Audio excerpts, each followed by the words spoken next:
ಕೇರಳದ ಕೋಝಿಕೋಡ್ನಲ್ಲಿ ಅಗ್ನಿ ಅವಘಡ ಸಂಭವಿಸಿದೆ. ಧಗಧಗನೆ ಬೆಂಕಿ ಹೊತ್ತಿ ಉರಿದಿದ್ದು ಬಟ್ಟೆ ಅಂಗಡಿ ಮಾರುಕಟ್ಟೆ ಹೊತ್ತಿ ಉರಿದಿದೆ. ಬೆಂಕಿ ಅವಘಡಕ್ಕೆ ಶಾರ್ಟ್ ಸರ್ಕ್ಯೂಟ್ನಿಂದ ಬೆಂಕಿ ಅವಘಡ ಶಂಕೆ ವ್ಯಕ್ತವಾಗ್ತಾ ಇದ್ದು ಧಗಧಗನೆ ಹೊತ್ತಿ ಉರಿದ ಬಟ್ಟೆ ಅಂಗಡಿ ಮಾರುಕಟ್ಟೆ. ಇನ್ನು ಶಾರ್ಟ್ ಸರ್ಕ್ಯೂಟ್ನಿಂದ ಅಗ್ನಿ ಅವಘಡ ಉಂಟಾಗಿರುವ ಶಂಕೆ ವ್ಯಕ್ತವಾಗ್ತಾ ಇದ್ದು ನೋಡ್ತಿದ್ದಂತೆ ಬಾನೆತ್ತರಿಕೆ ಆವರಿಸಿದ ಬೆಂಕಿ. ಅಗ್ನಿ ನರ್ತನ, ದಟ್ಟ ಹೊಗೆ, ದಿಕ್ಕಾಪಾಲಾಗಿ ಜನ ಓಡಿದ್ದಾರೆ. ಬೆಂಕಿ ನಂದಿಸಲು ಅಗ್ನಿಶಾಮಕ ಸಿಬ್ಬಂದಿ ಹರಸಾಹಸವನ್ನ ಪಟ್ಟಿದ್ದಾರೆ. 4ಕ್ಕೂ ಅಗ್ನಿಶಾಮಕ ವಾಹನಗಳಿಂದ ಬೆಂಕಿ ನಂದಿಸೋ ಕಾರ್ಯ ಮುಂದುವರೆದಿದೆ. ಕೇರಳದ ಕೋಝಿಕೋಡ್ನಲ್ಲಿ ಅಗ್ನಿ ಅವಘಡ ಸಂಭವಿಸಿದೆ.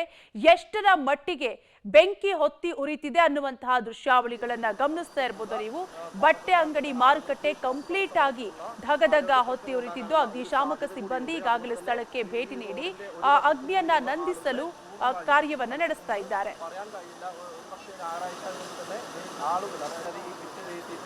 കെട്ടിടം പൂർണ്ണമായും ആ ഭാഗത്തെ കടകളൊക്കെ തന്നെ പൂർണ്ണമായും നശിച്ചു എന്ന് തന്നെ പറയേണ്ടി വരും. ആ രീതിയിലാണ് വലിയ നാശനഷ്ടം നേടിയ രീതിയിൽ.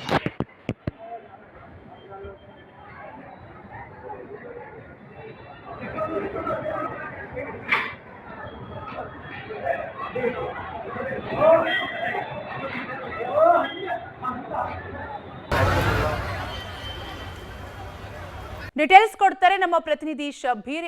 ಶಬೀರ್, ಹೇಗಾಯ್ತು ಘಟನೆ, ಎಷ್ಟೊತ್ತಿಗಾಯ್ತು, ಸದ್ಯಕ್ಕೆ ಪರಿಸ್ಥಿತಿ ಯಾವ ರೀತಿಯಾಗಿದೆ? ಕಾವ್ಯ, ಕೇರಳದ ಕೋಚಿಗೋಡ್ನಲ್ಲಿ ಈ ಒಂದು ಘಟನೆ ಸಂಭವಿಸಿರುವಂತದ್ದು ಸಂಜೆ 5 ಗಂಟೆಯ ಸಮಯದಲ್ಲಿ ಟೆಕ್ಸ್ಟೈಲ್ ಪಾರ್ಕ್ ಅಂದ್ರೆ ಬಟ್ಟೆ ಅಂಗಡಿಗಳಿರುವಂತಹ ಒಂದು ಪ್ರದೇಶದಲ್ಲಿ ಈ ಒಂದು ಅಗ್ನಿಗಡ ಕಾಣಿಸ್ಕೊಂಡಿರುವಂತದ್ದು. ಮೇಲ್ನೋಟಕ್ಕೆ ಇದು ಶಾರ್ಟ್ ಸರ್ಕ್ಯೂಟ್ ನಿಂದ ಅಗ್ನಿ ಅವಘಡ ಆಗಿರ್ಬೋದು ಅನ್ನುವಂತ ನಿಟ್ಟಿನಲ್ಲಿ ಅನುಮಾನಿಸಲಾಗ್ತಾ ಇರುವಂತದ್ದು. ಹೆಚ್ಚಿನ ತನಿಖೆ ಕೂಡ ನಡೀತಾ ಇರುವಂತದ್ದು. ಆದ್ರೆ ದಟ್ಟವಾದಂತಹ ಬೆಂಕಿ ಆವರಿಸಿಕೊಂಡಿರುವಂತಹ ಹಿನ್ನೆಲೆಯಲ್ಲಿ ಈಗ ಸದ್ಯಕ್ಕೆ ಬೆಂಕಿ ನಂದಿಸುವಂತ ಕೆಲಸಗಳು ಕೂಡ ಆಗ್ತಾ ಇದಾವೆ.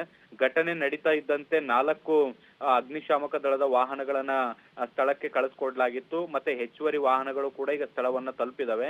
ಸದ್ಯಕ್ಕೆ ಬೆಂಕಿ ನಂದಿಸುವಂತ ಕಾರ್ಯ ಕೂಡ ಮುಂದುವರೆದಿರುವಂತದ್ದು. ಬಹುತೇಕ ಬೆಂಕಿ ಈಗ ನಿಯಂತ್ರಣಕ್ಕೆ ಬಂದಿದೆ. ಇನ್ನಷ್ಟು ಬೆಂಕಿಯನ್ನ ನಿಯಂತ್ರಿಸುವಂತ ದೃಷ್ಟಿಯಿಂದ ಇನ್ನೂ ಕೂಡ ಕಾರ್ಯಾಚರಣೆಯನ್ನ ಕೂಡ ಮುಂದುವರಿಸಲಾಗ್ತಾ ಇರುವಂತದ್ದು.